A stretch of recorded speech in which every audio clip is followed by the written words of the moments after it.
Greetings, and welcome back to the podcast. This episode, we are joined by Mr. Mesler, Olympic gold medalist, bobsledder, and CEO of Classroom Champions, a nonprofit education organization that empowers children to thrive academically, socially, and emotionally through the mentorship of world-class athletes. Classroom Champions has been featured in publications such as Forbes, Sports Illustrated, ABC News, The Washington Post, The Sporting News, USA Today, and Yahoo Sports. In addition to winning a gold medal at the 2010 Winter Olympics, Mr. Mesler has also served on the board of directors for the United States Olympic and Paralympic Committee from 2015 until 2022, and has spoken at many forums, including the Global Education and Skills Forum. Mr. Mesler graduated from the University of Florida with an honors bachelor degree in exercise and sports science. You can also learn more about Mr. Steve Mesler at stevemesler.org, where he sends out an informative bi-weekly newsletter. Among other things, we sat down and discussed the value of listening, doing difficult things in life, and a few lessons learned from the ups and downs in life in general. Enjoy. This podcast episode is sponsored by Conate Water Solutions. Do you need cost-effective water sourcing options to supply your next drilling or completions program? Conate Water Solutions is a specialized hydrogeology company focused on water well drilling, testing, and water management services in Western Canada and Texas. Contact info at conatewater.com or check out conatewater.com for more details.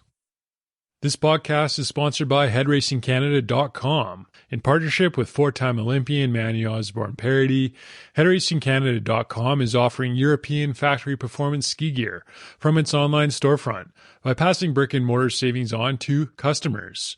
Check out headracingcanada.com for more info on the 2024 collection and get your high-performance ski gear for the upcoming season.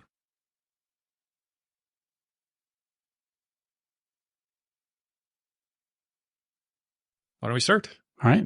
Thank you very much for doing this. Good morning, Trevor. Stoked to be here. For the listener, you are the CEO and co-founder of Classroom Champions. Yeah.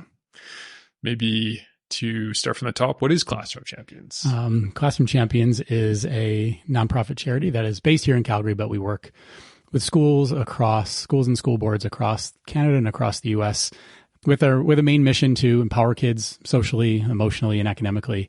And we do it through the mentorship and mindset of world-class athletes. So we work with schools who are looking to help improve and change the mindsets of both their kids, their teachers, and the community around them. And we do that through an incredibly curated curriculum by some incredible PhDs in education. But it's really rooted in the mindset of athletes that so many of us respect, from goal setting to their way they look at goal setting, the way their perseverance. And we distill it down in a way that schools can actually operationalize it for kids. Maybe in a nutshell, you're setting a good example for kids. We're trying to set a good example. We're trying to show them that reaching goals is hard. And everything in life is a goal. Want to get an A on the math test? That's a goal. Want to read? That's a goal. Want to get that job? That's a goal. And we help kids realize that those things are hard. That people they look up to have to think about these things deliberately, and it's a choice that they have to make. And we're fortunate we get to do that. As far north as Yellowknife and, hours, to Blueberry River First Nations north of Fort St. John, all the way to here in Calgary to Camden, New Jersey, across the river from Philly. You're also an interesting person. If I'm correct, you won a gold medal in the 2010 Olympics. You went on the cover of Sports Illustrated. You met the President of the United States. Done a lot of things. It's been a fun life. It's cool to hear your perspective. So to get back to the start, I was thinking about the best way to structure this conversation, and perhaps the best way is just to tell a story, some of your highs and lows, and maybe some of the insights and lessons you can apply to business. Mm. But maybe to start at the beginning, you're from Florida originally? I'm from Buffalo originally. Right, Buffalo. Yep. So my Bills are in the playoff hunt. Yep. Whenever this goes, when we're recording this, they're in the playoff hunt. So hopefully they'll keep going. And then I went to university in Florida. Yeah. For track and field? Yep.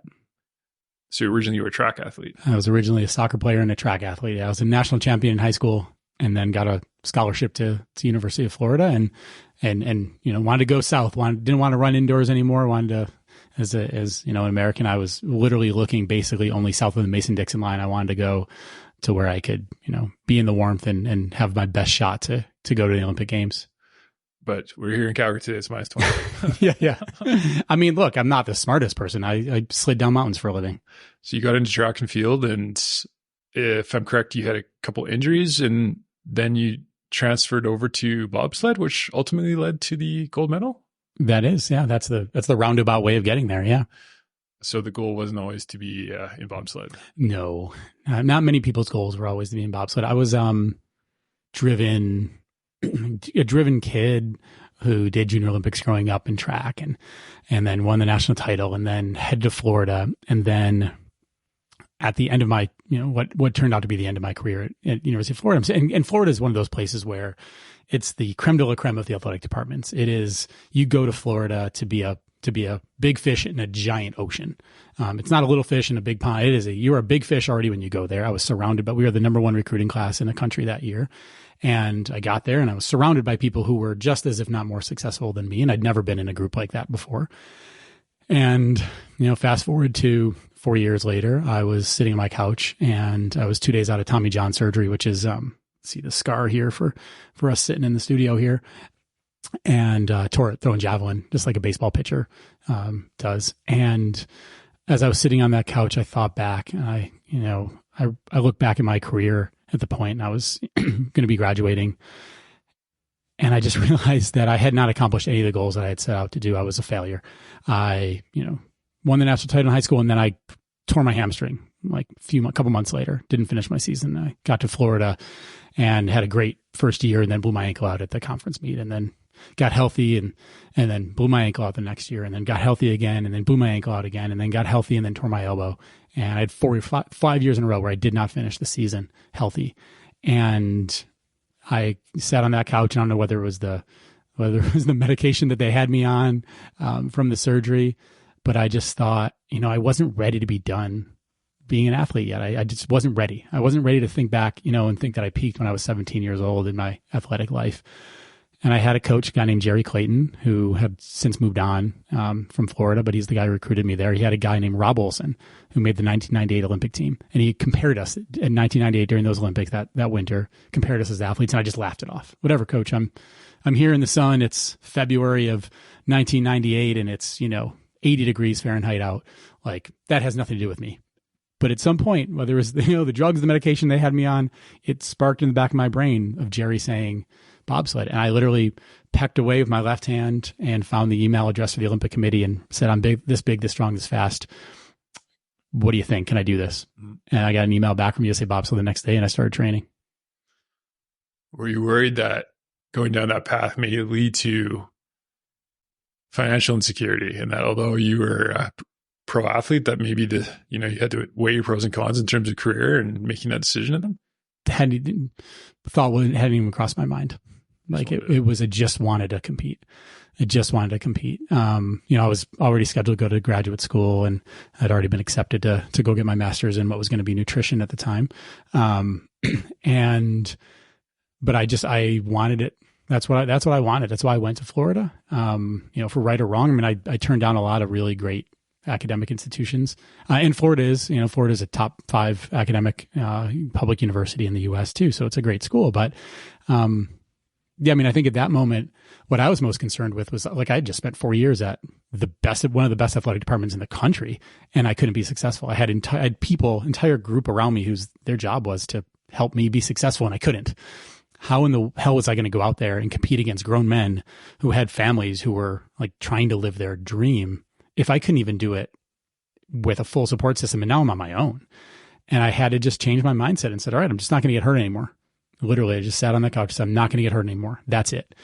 And I can remember being out on the track one of the first times sprinting, and I had this giant RoboCop style brace on my elbow. And I was out there, it was 7 o'clock at night. I was working 3 jobs at the time. Eventually I got a fourth job that winter when I was training in Gainesville. And I was doing some sprints, and I could feel my hamstring go. And like a well-trained athlete, as soon as you feel something, you go straight to the training room. Like, anybody out there who's got a car that they really love, as soon as you hear a little dink, you take it in because you don't want it to turn into a big dink or the engine to fall out. And I remember turning over my right shoulder towards the training room and looked, and the doors were locked, and it was dark out in there, and no one was around. And I remembered, you know what? I said, I'm not going to get hurt anymore. Let's just go. And I went back, sprinted again, went back, sprinted again, went back, sprinted again. And after 5 years of injuries, I spent the next 9 years where I didn't miss one race competing in a way harder on your body sport. And it was really a complete change in mindset that I became an Ironman. And I told this story a few months after I won the gold medal in 2010 at a national conference that one of our coaches was at. And he had no idea. He had never heard this story. He had no idea I was hurt because I didn't show up to bobsled and let everybody know I was fragile. I just decided the only way I was going to do this was completely changing the person I was. And I wouldn't have believed it at the time. If you would have asked me, can you actually do this? No. But, I look back and I'm really impressed by that 22-year-old kid on that couch. Fast forward a little bit to 2010, you win the gold medal. Things worked out really well. Yeah, it did. It was a good decision. Yeah, it was. It was. After that point, what were you thinking? It's a funny thing to reach your goal at 31 years old. Mm-hmm.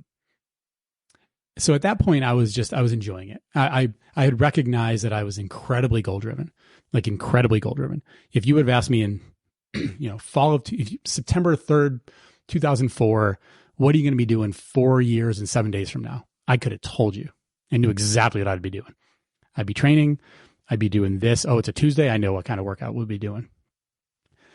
To accomplish the goal, I knew I was retiring at that point. I did take a little bit of time and just step back. And look, I was also the person who, if you would ask me, I was somewhere, there's an interview out there somewhere, me being asked before we won, like what it would mean. I was like, it would mean I'd be happy the rest of my life. I could sit on the curb, broke with that gold medal next to me, and I'll be content.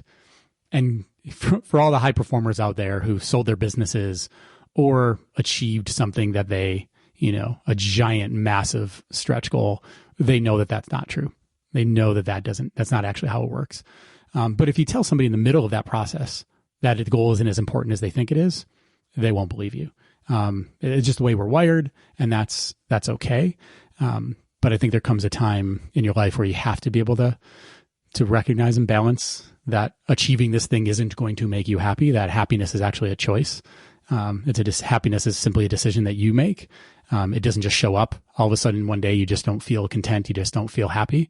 That when you actually are comfortable enough with yourself as you get older, that happiness becomes something that I'm going to choose to wake up and be happy. I'm going to choose to wake up and not have a problem with minus 35 weather. I'm going to choose these things. And I think that for me, that was the beginning of that journey was coming off the gold medal and realizing that the thing that I wanted my whole life didn't make me happy. Therefore, it couldn't possibly be about the thing. It had to be about something else. One of the critiques of goals, Scott Adams, how to fail at everything and still win big, is that although you're chasing something, you reach it and then it's this abyss, and that it's better to set up systems in life coming from the perspective of somebody who's won gold medals and reached their goals. Do you think it's better to set goals, or do you think it's better just to have positive and constructive systems in your life so you don't face that abyss? I'll give you a non-answer, which is yes. Both. I think it is very, very healthy to set goals and push yourself, set the bar way out there and go get it. Like, what else are we doing? What else are we doing here? Yet at the same time, David Goggins, who he's a Buffalo guy, actually. And for those of you who don't know David Goggins, he is an incredibly intense former Navy SEAL who is, Goggins is in the extreme end of this stuff. But one of the things he had said recently, which is like, he's taught himself to perform without purpose. And I think for me, and I think a lot of your listeners, setting a goal and going after it's easy. Like who's the guy who just mentioned that said better have a process? Scott Adams. Yeah. The Dilbert guy. What's his background? He was a corporate worker and then he did Dilbert, and that's how everybody knows him now. Okay. But yeah, the idea was to set up a system. No, I think it's a great way to look at it. And I think that was the Goggins perform without purpose and what I take away from when he's saying that, which is, again, high performers, easy. To me, I ran the New York City Marathon this past fall. I had not run more than 10K my entire life before June. And I am not built for that. People are like, oh, you're an Olympian. I am. My job was to run for 5 seconds and sit for a minute. I was the best in the world at that. There's literally not another organized sport that is as far on the other end of the spectrum of what you need from a physical standpoint than bobsled to a marathon. Like, I use type 2B muscle fibers. I am big. I am tall. I am all these things. I am not, a light, bouncy marathon runner. But, and people ask me, was it hard? Was it hard? I said, no, it wasn't hard. And they're like, well, how is that possible? It was hard to make the decision. It was hard to make the decision. I went back and forth, whether it was healthy for me to do it, whether I could do it, whether it's achievable, whether it was the right thing for me to do. I talked to my wife, because anybody who's trained for a marathon knows that those around you have to sacrifice a little bit as you go. But as soon as I made the decision, accomplishing the goal was easy. I have a system and a way to accomplish goals and a mindset that I get myself into that made actually accomplishing it no problem. It sucked. I hit some cramps on the Queensboro Bridge and cramped up for the last 10 miles of the race, which was literally the most painful 2 hours of my entire life. But overall, it was a great, I'm happy. I enjoyed every single moment of it. And, but performing without purpose is a different animal. It's a different animal to wake up in the morning and still go grind, and wake up and still go put on miles or put the weight on your back to go squat, simply because it's good for you. And the number one indicator for longevity is VO2 max, so aerobic capacity. Number 2 is maximal strength. So as I think about, I'm 45 now, I got a 6-year-old and a 2-year-old. That 2-year-old boy is going to be 16 when I'm 60 years old. And I want to beat his ass at things. I want to beat him. And his dad's Olympic gold medalist. Like, I want to make sure I can put him in his place as long as I possibly can. So the concept of getting old and not feeling well, or, wait till you turn 40 or wait till you turn 50. And I had that in my mind for a little while as I was transitioning from sport, is, I beat myself up. I did this.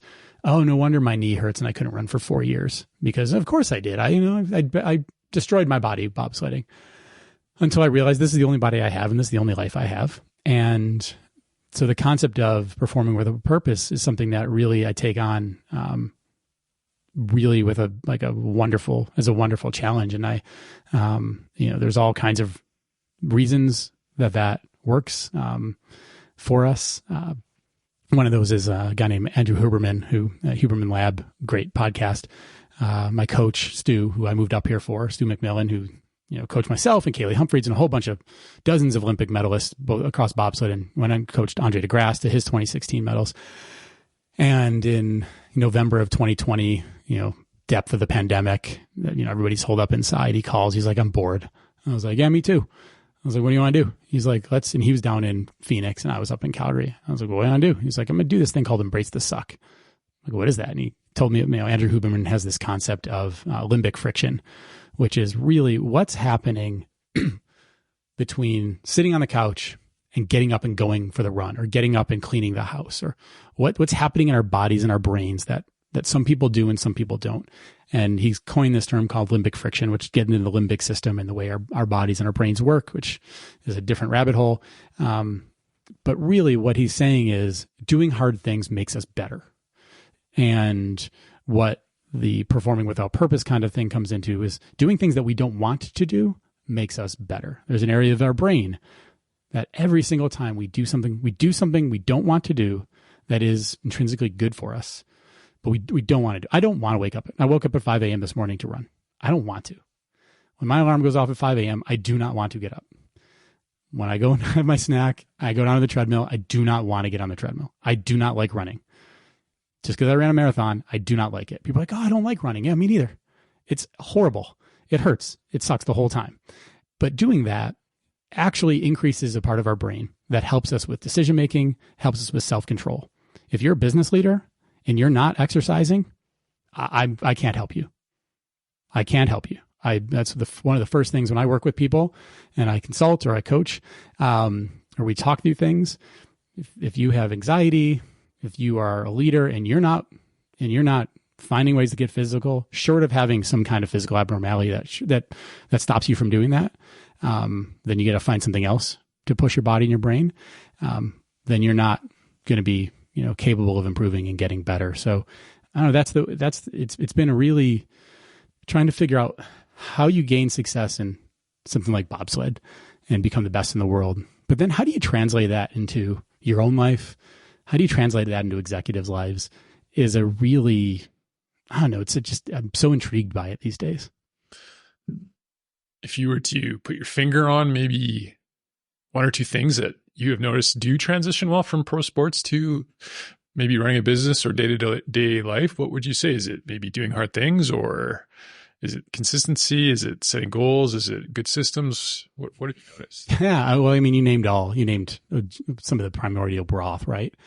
And it took me a little while. I'll get there, but it took me a little while to figure this out because when I stopped bobsledding, we were talking about this before the show. When I stopped bobsledding, I was speaking, right? I mean, it was great. I was, the money was nice, and giving a talk was 2 or 3 times more than I was getting a monthly stipend for. I went into consulting here, and a guy named Mark Fitzgerald, who's now runs Petronas' international side, is a good family friend now, but he pulled me in the consulting side of things, for my speaking world after post bobsled. So I got to learn that, but I hit a point where I realized I was in a room full of people. And actually I was consulting, and one of our clients was a midstream company here in Calgary. And we were, was doing maybe monthly workshops with their leadership. And I remember walking back to the car one day, man, and put my hands on the parking garage right on 9th Avenue there, just to the west of 8th Avenue Place. And I put my hands on on my steering wheel on that little angled lot there, and just thought, I'm miserable. That was not enjoyable. It was a great day. Client was 20 people. Clients were happy. All those things. But I'm like, I feel like I'm a complete fraud right now. I've never been in their seats. I've never led people. I've led people on a bobsled sense in sport, but that world is so different from their problems. So what transfers over and what doesn't from sport? What transfers over? Absolutely having plans and process. 100%.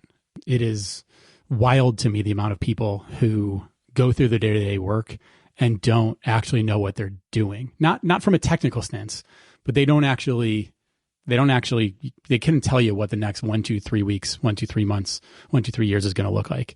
I don't know why you would live that way. And I feel sorry for them. And I hope they can, hope they can find some ways to provide some structure for themselves and gain some tools and tricks. So I think that kind of thing, you have to have discipline and rigor to be successful. You have to know what's good for you and have to know what's bad for you. Just like, as an athlete, I was listening to Peter Attia's show recently, and he had a guest on who wrote a new book about scarcity. And he had gone down to South America, and he lived with a tribe down there this tribe has no congenital heart disease, has none of those kinds of things that are just common to our societies. And we want to know why. And he lived with them for quite a while, and he ate with them, and he hunted with them, and he fished with them.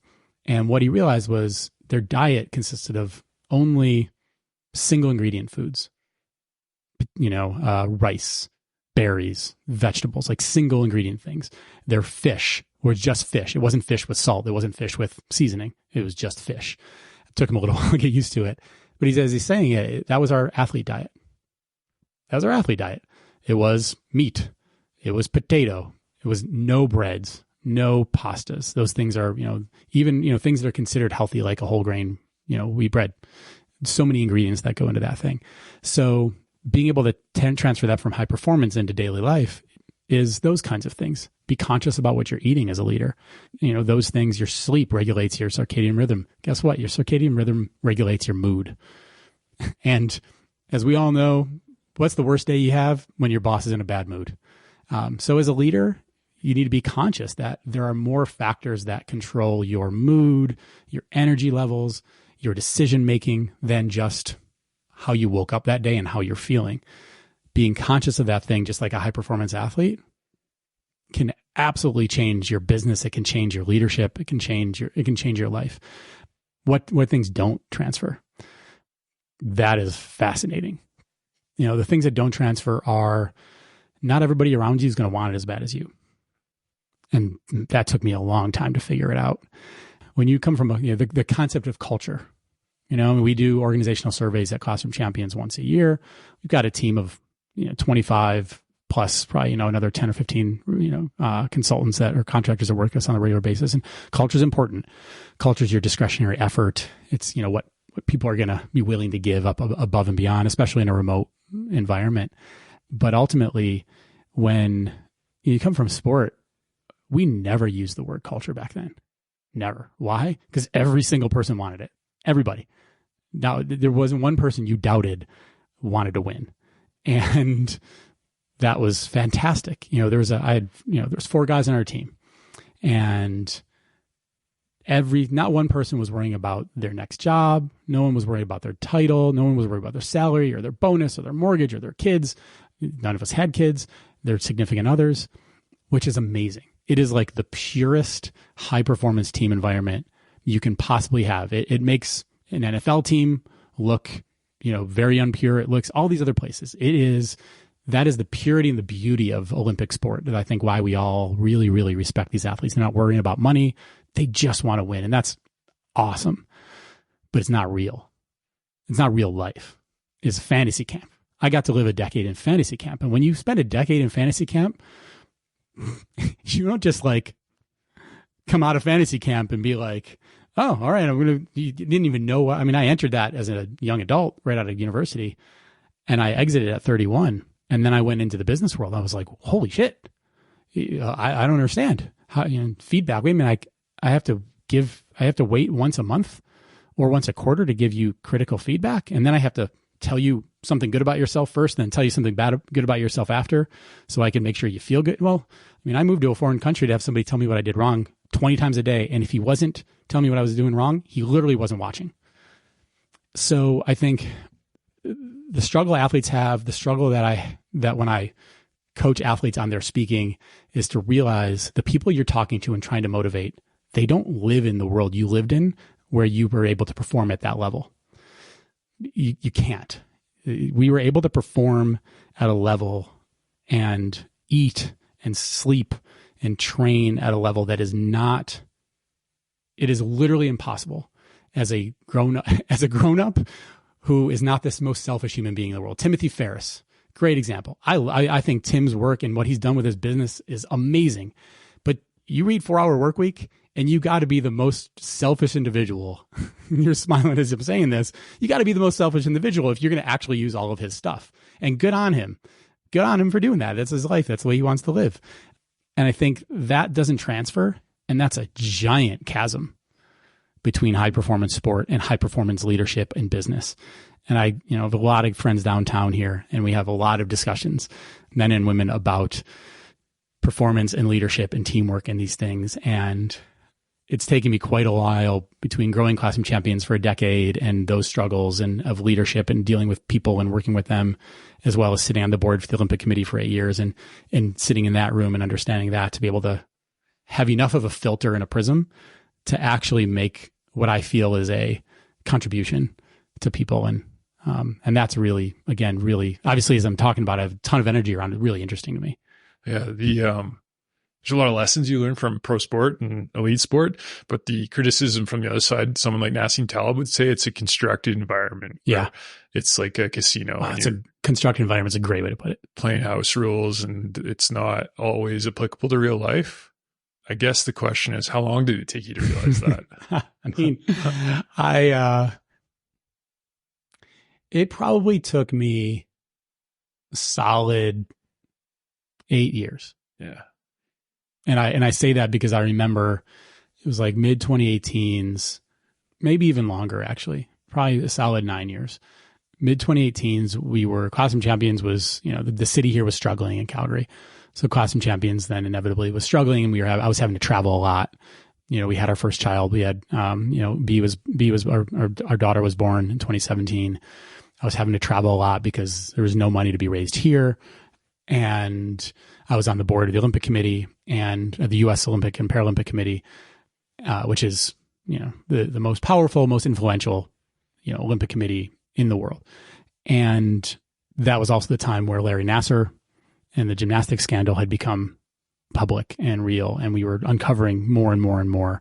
And we were spending time I was spending time on Capitol Hill with senators and members of Congress to talk about how we were going to try to help change sport. A lot of what Canada's going through right now, we went through 5-6 years ago down in the U.S. It's interesting to see the parallels. People at the time down there were saying, well, we need to be like Canada with a sport ministry. And I was like, you guys, that's a terrible idea. Getting government more involved is a bad idea. And B, Canada has plenty of problems. They're going to show up. And unfortunately, here we are. The U.S. system's the worst. As a quick sidetrack here, which is the U.S. government gives the U.S. Olympic and Paralympic Committee zero money. Here, Sport Canada, which is government money, Sport Canada feeds the Olympic movement here and Paralympic movement here. In the U.S., we get no money, but our bylaws for the organization, that is the U.S. Olympic and Paralympic Committee, are overseen by the Senate and the Congress. So we have the worst things. We have oversight by Congress with no money. Like, come on, you're doing zero for us except for telling us what to do when you don't know what to do, which is why we wound up on Capitol Hill. So all of those things were coming together. And what I was seeing were really experienced people. Sitting in the boardroom of the U.S. Olympic Paralympic Committee was, for 8 years, was like an MBA and a PhD times 10. Because you're sitting in the room with, over there is Larry Probst, who at the time was our chair, who was CEO of EA, Electronic Arts, EA Sports, and grew it from like 1990. So did you play video games growing up? I used to, but like FIFA and Madden. Yes. Yeah. I would turn to Larry every now and then and just go, thanks, man. Yeah. And so Larry built that. He was executive chairman of EA. Suzanne Lyons was CMO of Visa. Jim Benson was, I think, Liberty Mutual or Mutual Omaha, one of the giant insurance companies. These folks, the captains of American industry, and they made some of the worst decisions you could possibly make around some of these things. And that was an eye-opening thing, which was some of these people who I put on pedestals are just as fallible as the rest of us. And just like, Barry Bonds going against Jenny Finch, when Barry Bonds was the home run king, and I think it was Barry Bonds that went against Jenny Finch, who was the American women's softball player. Barry Bonds, at the time, best person in the world at hitting a ball with a stick, right? Barry, that is what you do. You're the best at that. Jenny Finch comes along. She throws a bigger ball, a softball, which is bigger, and she throws it a lot slower. Barry could hit a 95 mile an hour, four-seam fastball, and Jenny's coming over throwing a 60 or 70 mile an hour watermelon and strikes him out. Why? Because he wasn't actually the best person at hitting a ball with a stick. He was the best person at hitting a ball with a stick from 90 feet away as the ball came over the shoulder of somebody's shoulder. Bring that into a boardroom. The Olympic movement was facing, unprecedented abuse scandals, unprecedented state-sponsored doping across the ocean in Russia. We were investigated by Congress. We were having all these things. And that's not a corporate boardroom. That's not quarter over quarter, monitoring profits. Different environment, different goals, different principles. But they were still playing by the same playbook. And that wound up causing all kinds of more problems. And there's a longer story that goes back to that things that probably could have changed the abuse system a decade earlier that they just looked beyond because they were looking at it from a different prism. And I think for me, that was a giant awakening.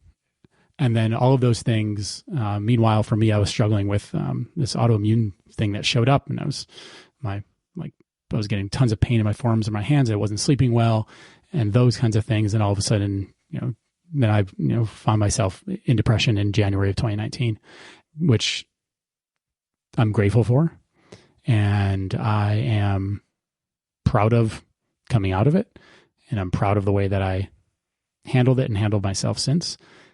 But I also, it gave me a brand new perspective on life to be at a point in my life where I was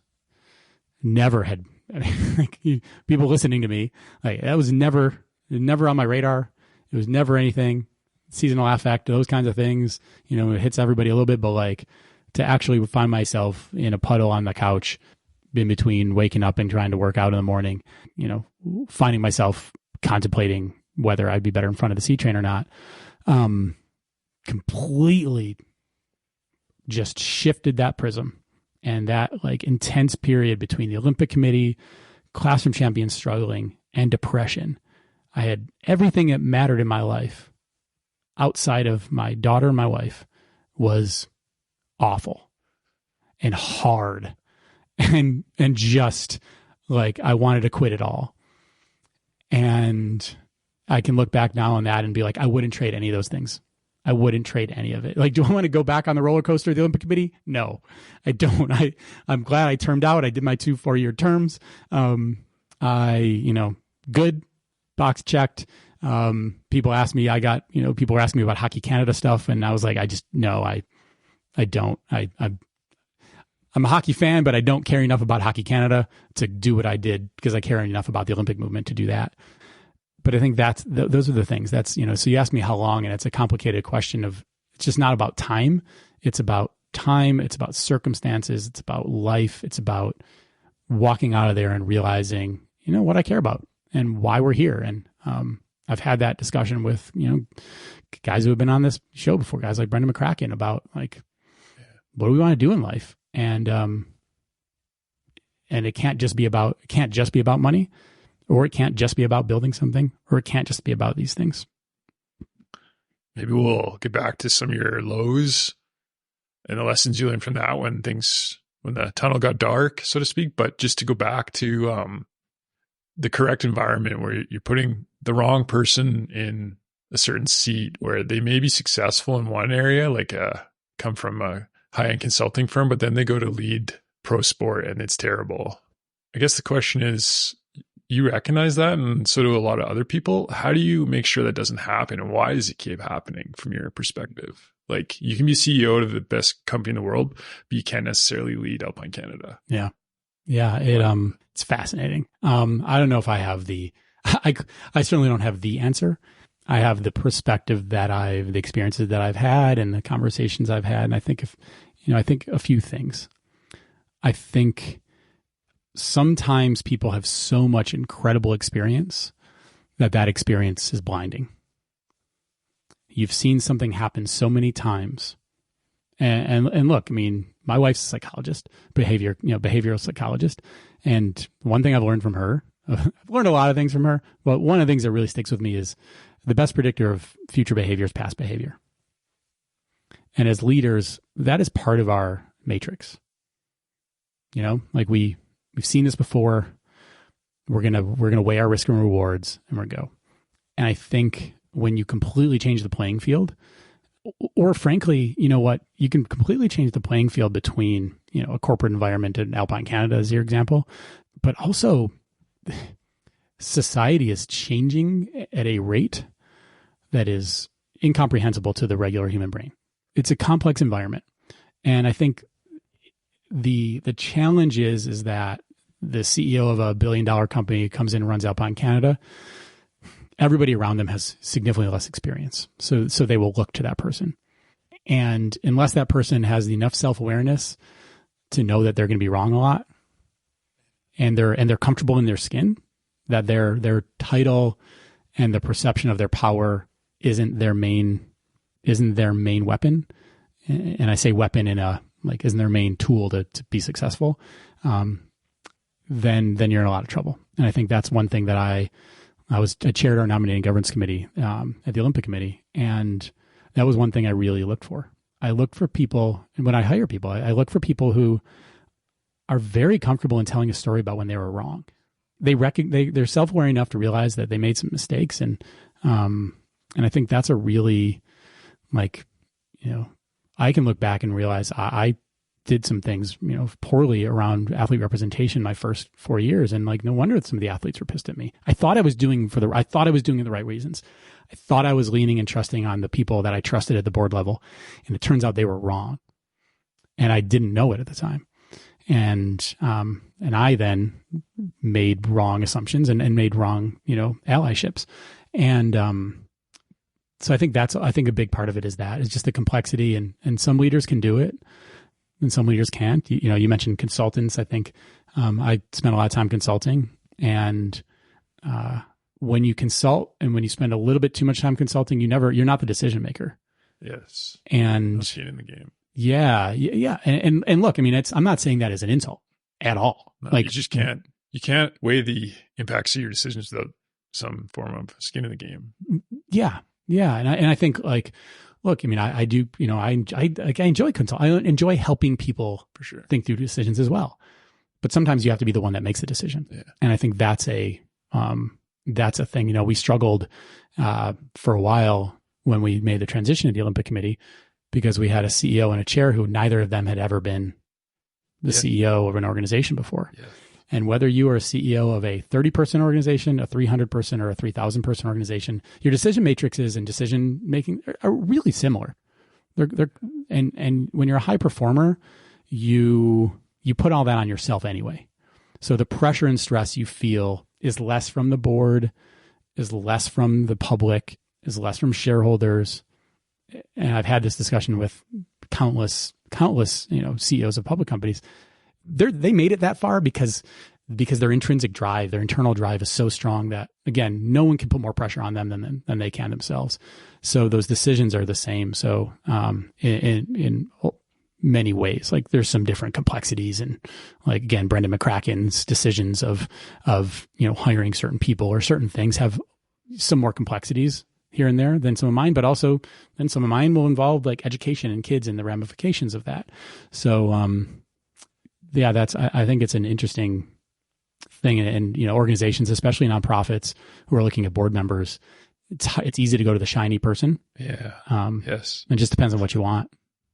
This is nuts and bolts sort of, but from your perspective, what makes the best leader for a pro sport or organization? Is it somebody that kind of works their way up from the ground, was an athlete in the past, or worked their way up to the coaching staff, has the hands-on experience? Is it the high performer from Fortune 500 company? What do you think makes a good pro sport leader or organization leader? It's a good question. The folks that I respect the most, and look, I'm saying this as somebody who, probably one of my biggest Achilles heels is how extroverted I am, and how, when something pops in my head, how much I either need to write it down or say it out loud right away, or else I lose that thought, and how my brain is wired. So I say this is not a strength of mine per se. It's something that I work on, which is the people that are really, really good listeners. And when they have something to say in the room, it's meaningful because they've absorbed as much as they can. It's a skill that I like try to practice as much as I can. And it's a difficult one for me. And I like to do hard things. So I'm going to keep working on it. You should start a podcast. Yeah. Yeah. It's a good way to do it. I love it. I do love interviewing people. That's one of the only times I can listen and hold back. So I think that gating somebody like that, a guy named Dan Doctoroff, Dan was the deputy mayor to Michael Bloomberg in New York City. And when he and I joined the Olympic Committee board together in the US, back in 2015. And Dan right now is struggling, he's got ALS now. He's struggling with it, and he's a legend in New York City and a legend in our country. And he tried to bring the Olympics to New York actually as well. But so when we joined the board, I remember my first board meeting, I'm sitting there, and like, you play poker at all? Yeah, but not very well. Okay. Do you play poker in the casino? Rarely. I'm not Do you remember your first time going to the casino and playing poker? Yeah, I'm not a big casino guy, but I do, more or less. For me, I remember my first time going in there, it moved so fast. Mm-hmm. Like, I'd played online poker a little bit, and I went into the casino. It was like, everything was moving. That was my first experience walking to the boardroom. And I've been on boards before, but that room was just the next level. Everybody in there is smart. There's no compliment to say that person's smart. Everyone at the table is smart. And I remember watching Dan listen to the CFO's presentation. Again, Dan was CEO of Bloomberg Financial at the time. And I remember him asking the CFO, Walt, a bunch of questions. And I was like, wow, like I can read a spreadsheet and I could read financial reports, but man, like this is the matrix to this guy. I don't even know why is he asking that question? Where is he going with this? And that quality to like, Dan would sit and listen,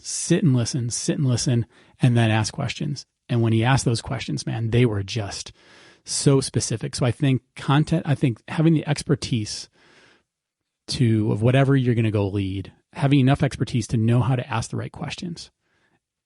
And it doesn't mean you have to have been an athlete all the way through if you're going to lead Upon Canada. It doesn't mean that you had to be, out in the field if you're going to lead an energy company. Those things help. They help with respect in the room. They help with respect with whether it's the athletes in Alpine Canada or whether it's the operators or the foremen out in the field, in an energy industry. Those things help gain that respect. But the best people can listen and ask the right questions, and they will get those people's respect over time in that way. So I think that to me is like the number one quality, and it's the thing that, in no surprise to me, the number one quality is the thing that I struggle with. So I have so much respect for the folks who can do that. I mean, honestly, I think there's some people who they're charmers. They know how to charm. They know how to lead up. And some people, that's one of their best qualities. Like they are really, really good with the leaders. And if you're a CEO and you have your board, you are fantastic leading up and you are piss poor leading down or across. There are some people that are the opposite. There are some people that are like, they are just so, they rage against authority so much that they are terrible at managing up, but their people love them. And they're great at if they're in the seat of power. And that to me is like it's a confidence thing. It's a comfortable in your own skin thing. Most of the people that I meet that are that are really solid leaders, but horrible managing up are pretty low confidence people because they're sitting in a position of power automatically. You are my employee. I automatically have power over you. So I'm comfortable. Even in my lack of self-confidence and my lack of doing hard things in other parts of my life that I haven't stretched myself and pushed myself. But because I have power over you, I'm okay. But if somebody above me who has power over me, I'm not confident or comfortable enough to handle that. So I think you have those two kinds of people. And sometimes people get into seats because they were able to charm the board. And yeah. Just to touch on, like we mentioned, some of the darker periods, everybody, like you mentioned, kind of had some issues with depression. And most people who have read about you or listened to your speeches know that. But the question, I guess, isn't so much that aspect of your life when, like we said, the tunnel got dark, but what lessons you learned from that and how you apply them to day-to-day life now is really the insight maybe that the listener might be curious about. Yeah. It's a great question. I don't think anybody's asked me that question in that way before. Because again, like I said earlier, I wouldn't trade it for anything, which is weird to say. I never would have thought. You asked me 5 years ago, 10 years ago, would you, if you happen to go through depression, would you like do the old like Men in Black, like thing and just erase it from memory? Like, hell yes, I would. I think a few things. What I've learned, I mean, I keynoted at API, the American Petroleum Institute's midstream conference last year in Nashville. And I tell my story about this as part of it, as part of, that in particular keynote. And I did that specifically in that area because there's a lot of dudes in that room, a lot of guys in that room. Guys are not built to talk about those kinds of things. And I've realized nothing made me feel better than talking about it at the time when I was struggling. And it was, I was ashamed to talk about it at the time too. I was very ashamed. I never would have thought I'd be comfortable with it. So I've learned a few things. I've learned one, everybody goes through it. Everybody. And especially leaders. CEOs, 2 to 3x more prominence of depression than general population. Entrepreneurs, 4 to 5x. Like 4 to 5 times more likely to have to experience depression in their lifetimes than the average population. So that tells me the guys that are out there listening right now, there's a handful of them that are struggling right now in some way, shape, or form. And the majority of them have experienced it in some way. So playing field even. I've realized that when I speak, I use the Nashville API midstream conference as an example, because I talk about it, and the amount of guys in particular, who came up to me and told me, 3 or 4 guys were in the middle of depression themselves right then and there. Another half dozen talked about what they've been through and thanked me for talking about it. And what I've realized is, like, look, I used to judge people for it. I remember burying a training partner, a guy named Adam Wood, and I didn't see it. I didn't understand it. This was back in, I was probably still competing even, probably late 2000s maybe. And I went to his funeral. I just didn't get it. I buried Steve Holcomb, my driver for my team that I won Olympic gold medal with, a guy that I was expecting to, have drinks with every year and look back on this ridiculous accomplishment that we did. And I can't do that anymore. I buried him. And then I struggled. And then Pavle Jovanovic, another guy I slid in the Olympic Games with 6 guys. Two of them have lost their lives from mental health issues. And what I've realized is that I'll say this, and I'll try to say this confidently and not arrogantly, or objectively and not arrogantly. I've won an Olympic gold medal.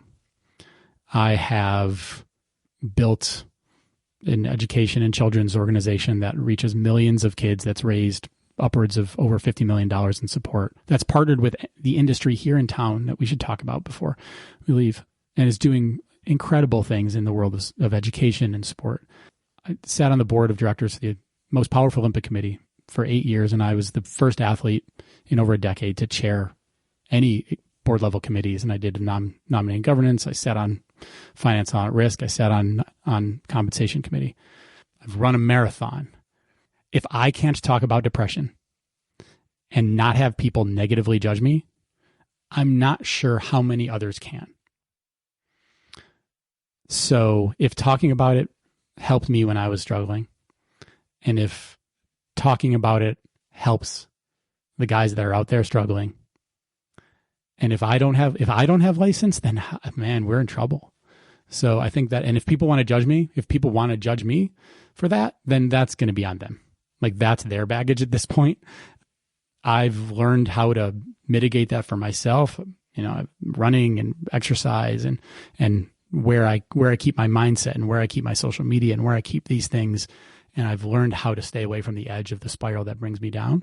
So I think those are the lessons that I've learned, and it's been incredibly powerful for me as a person. It's made me a better leader. It's made me a better husband. It's made me a better father. I'm not built with empathy. Like, I'm not built with that. That is not hardwired into me. It has made me incredibly more empathetic to understand what people could be going through, because I hit it. And man, my decision making was garbage when I was in depression. Like you're tired. You're just your synapses are, you have a chemical imbalance. Like you have something is literally wrong. So I equate it to, if I had a torn hamstring and I went to my coach and said, I got a torn hamstring, he would not say, get on the line and push the bobsled. He'd say, go to the training room. We got to do this. We got to do this. We got to get this person and this person. We get a team. But if you're in depression, no one's there to tell you, don't go to work today. Don't make that $1 billion decision today. Or you better get a team around you that can help, that understands that you are not at your best to make that decision.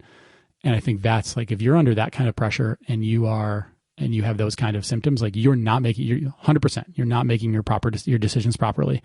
And I think that's a really important piece for all of us out there to keep in mind.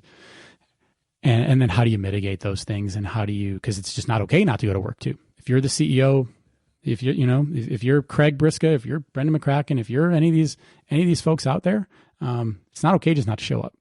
You got thousands of people depend on you. You got shareholders depend on you, which means you got to you got to keep yourself ready.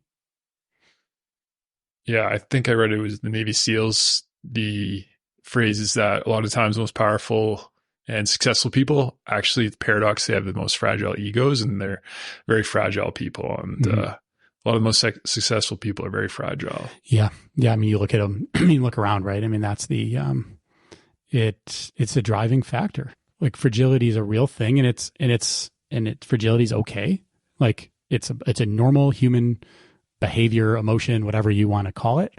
I think the best leaders, like, look, there's how many like public companies are in this city? Call it 150. There's a bell curve, or probably a power curve to this. So, you're going to have a small amount of leaders who are the total packages. And then it fades from there. Like, everything is a bell curve. And it's been really interesting. And I'd love to take a minute to talk about like the Energizing Communities Collective that we have at Classroom Champions here, which Jerry Greenall, who just retired from Spartan Delta. So Energizing Communities Collective is a group of about 25 energy companies here in town. And Jerry Greenall, who just retired from Spartan Delta, who Eric Peterson, who's over at Entropy now. Eric was a diver back at LSU back in the day in the 90s. And when I moved up here, he was one of the first guys that I met through the sport community, and we had that SEC thing in common. And he's a big fan of Classroom Champions, so he introduced me to Jerry when she was over at Spartan Delta. And Jerry sits on the board of directors for Hull Services and the mental health side, and she looked at the work Classroom Champions is doing, and she realizes how much Hull spends on trying to help people with mental health disorders when they're like late, young adults and into adulthood. And then she looked at what Classroom Champions was doing, and it's like, this is like an upstream solve here, which like literally our research and district research and data actually shows that a school district in Florida did work, and they looked at and they saw kids doing the Classroom Championship mentorship program were like 3 to 4x more likely to have improved like mental health and wellness outcomes than kids who were doing other programs that the district was running. And why that's happening goes to kind of the whole conversation we've had in a lot of ways today. That what's the research say? The research says people who are on high in levels of goal persistence, perseverance, and positive reaffirmation have materially less anxiety and depression. What is Classroom Champions teaching kids out there? Teaching kids goal persistence. These things are hard. You got to push through them and get there. When our generations and the generations older than us looks at the younger generations right now, one of the things they say is you guys got to get tougher. And they do not mean out on the street fighting. They mean life is hard. You got to be able to push through this stuff and not be so fragile. And you got to learn that. And our generation has done a bad job of teaching them. It's now our fault. We're now responsible for the kids who are in school right now. It's up to us. It's up to our generations to help them. It's not fix them. It's help them. And one of those things that Classroom Champions is really big on is helping kids understand they own their decisions. I said earlier, happiness is a choice you make. It doesn't just show up. For kids to understand that they own those decisions. They own whether they keep trying or not. There's so many things kids can't control. You go to a reserve, so little amount of things these kids can control. They can't control whether they go home and get beat or not. They can't control whether they go home and there's alcohol and there's problems. They can't control that. But what they can control is understanding that they can focus on the things they can control. It's a very stoic way to look at that. But in an athlete perspective, and a lot of quality leaders I like have a very stoic perspective on a lot of parts of life. So Jerry looked at this and said, "This is amazing. How do we get this into? How do we offer this for free to every single community in the industry's operating areas?" I was like, "We need to raise some money. Like, that's what we need to do." I said, "All right, how much?" I said, and we went back. We figured out, all right, this probably cost about $4 million, and we have raised close to $3.5 million to date so far over a 3-year period. And there are over 25 companies that are involved in this now. And it has been nothing short of amazing. And we are in year 1 of the school cycle of that. We raised a lot of the money last year, and we're still trying to raise that money and get the sponsors across the line now. Folks like Terry Anderson over at ARC, Terry is one of the first CEOs in, Craig in Crescent Point. Crescent Point was literally our first corporate sponsor, 2011 or 2012. They're in at these gold levels. Alicia over at Pemina, who worked with their entire team to get things going. Jason Jaskala at Headwater, and Jerry leading the team at Spartan to get there, and the folks at Tamarack Valley and the folks at Tourmaline are all on our gold level. And they were all in really early because they saw the value, the opportunity to help their communities. They saw the opportunity that, and I'll use Jerry's language here. This is not, for those in the industry, this is not, well, if you've met with me, you've heard me say this, but the industry is, and I can tell you this, I raise money all across the continent. There is literally not one industry that is more giving in support of their communities than the energy industry, period. And I have broad enough experience to say that. It's also one of the worst in working together to do that, which is wild considering how much we overlap. They overlap in all these communities. Jerry's vision was that Classroom Champions does most of our work virtually. A little bit of in-person deep professional development, a little bit of in-person outreach, but most of our work is virtual, which means scale really matters for us. We can increase our reach by 10x with 3x money. So, and then it keeps going up. So she recognized that if we could just get all these companies together, we could really do something. So we didn't have to go out and ask anybody for $1 million. We asked companies at most for $300,000 over 3 years. And then the next year at Silver for $150,000, folks like Baytex and Hammerhead and Kiera and Ovintiv and Petronas and SAF and Secure. And then there's a whole nother group at a bronze level. And it's amazing. We've gone from being able to work with a handful of First Nations to over 20 First Nations already just in year one. Our team, we now have the resources to be able to help those First Nations not only bring on Classroom Champions values and principles, which are wildly universal. People quite often ask, well, for working with First Nations, you need to be so specific to what their needs are. And I said, yes, and I can walk into Camden, New Jersey, which is like one of the most dangerous places in America across the river from Philadelphia. And the kids there are just incredible. I can go to rural Indiana. I can go to Texas. I can go to California. I can go to Blueberry River First Nations. I can go to Ochese and I can go to Siksika. And not one person says, no, goal setting, emotion, emotion management, community, leadership, perseverance, teamwork. No, we don't need to teach our kids those things. So those things are universal. But then these resources that these companies have started to give us the ability to work with these nations and help them capture their elder stories and help match these kids with Indigenous athletes, not just other Team Canada Olympians and Paralympians, but we have Indigenous athletes making content for Indigenous kids. We work with their elder groups and we capture and record the elder stories. And then we work with Indigenous animators to turn those into, because kids are still kids. An 8-year-old still doesn't want to sit in class and listen to an elder speak for 10 or 20 minutes. They're still kids, but we've turned those into animations. And, Classroom Champions, we're largely an ed tech and content, social emotional learning, but ed tech and content charity. So we own all our content, but we don't own those stories, and we don't own those animations. So when we create those things, we gift them back to the nations so they can have them and they can preserve them. And then we get a license from them to share them on the platform. And we ask them if they want to share them beyond their nation there. And it's just, honestly, Trevor, it is like, it's inspiring to me, having done this now for, a dozen plus years. When I walk into rooms with these executive teams, they get it. They get that there's opportunity for them to be able to do good for their community. They get that, they have 30, 40, 50-year investments in these communities, which means the kids in those schools are going to work for their companies. And all of those leaders out there know that, like, technical knowledge is one thing, but you can teach a lot of that too.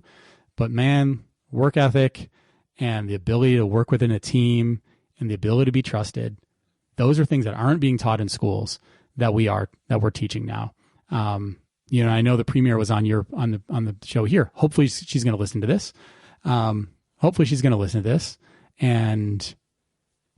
the province has made, tens of millions, if not approaching $100 million in investments into mental health in this province. It's all reactive, which is needed. trauma, pandemic things need that. But man, if we continue to just only invest in reactive mental health solves, that 80 million is going to turn to 160. It's going to turn into 320. It's going to, it's just going to balloon from there.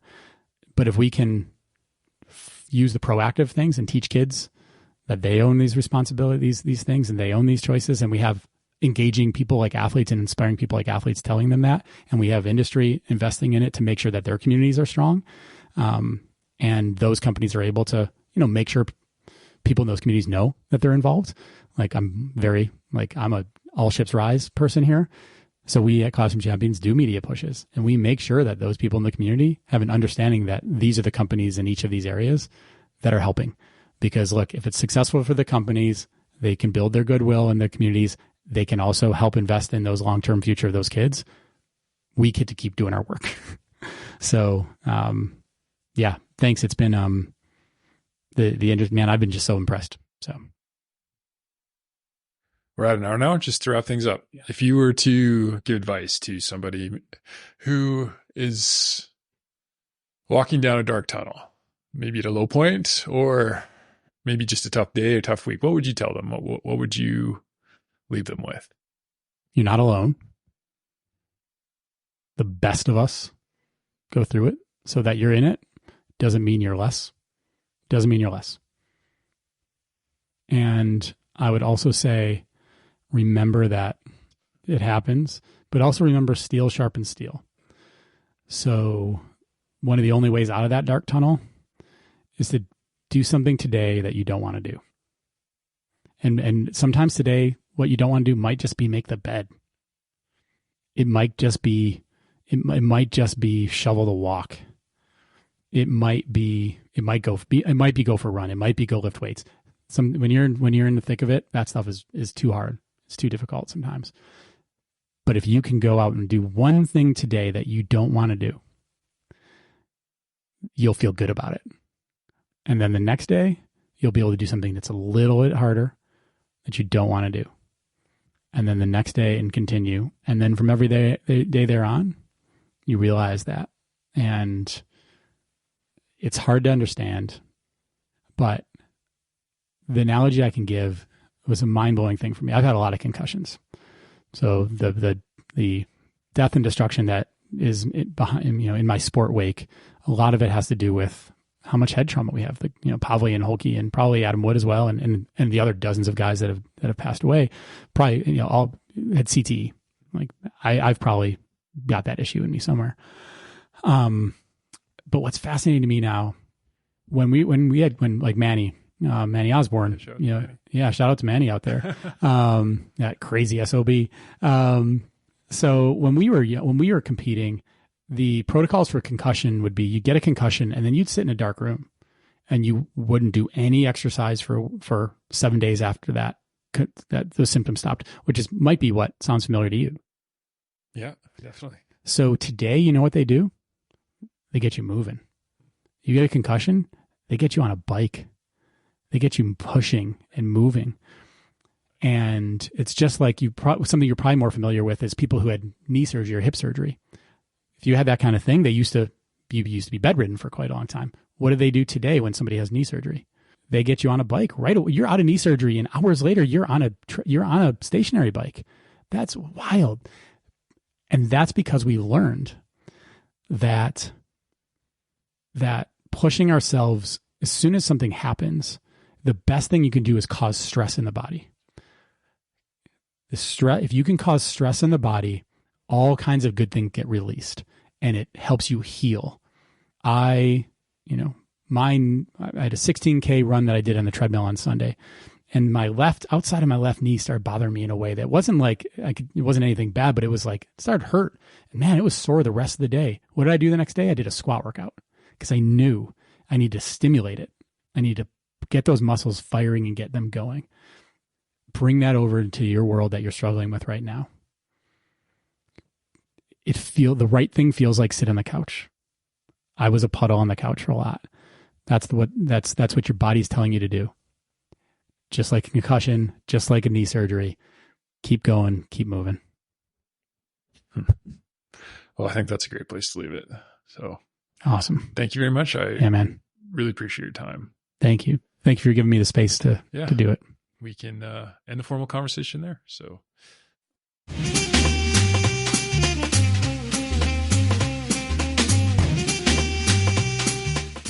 Thanks for listening, everyone. Hopefully you enjoyed the episode. If you liked what you heard, check out roadsbros.ca, where we will have upcoming shows. Until next time, happy coffee drinking.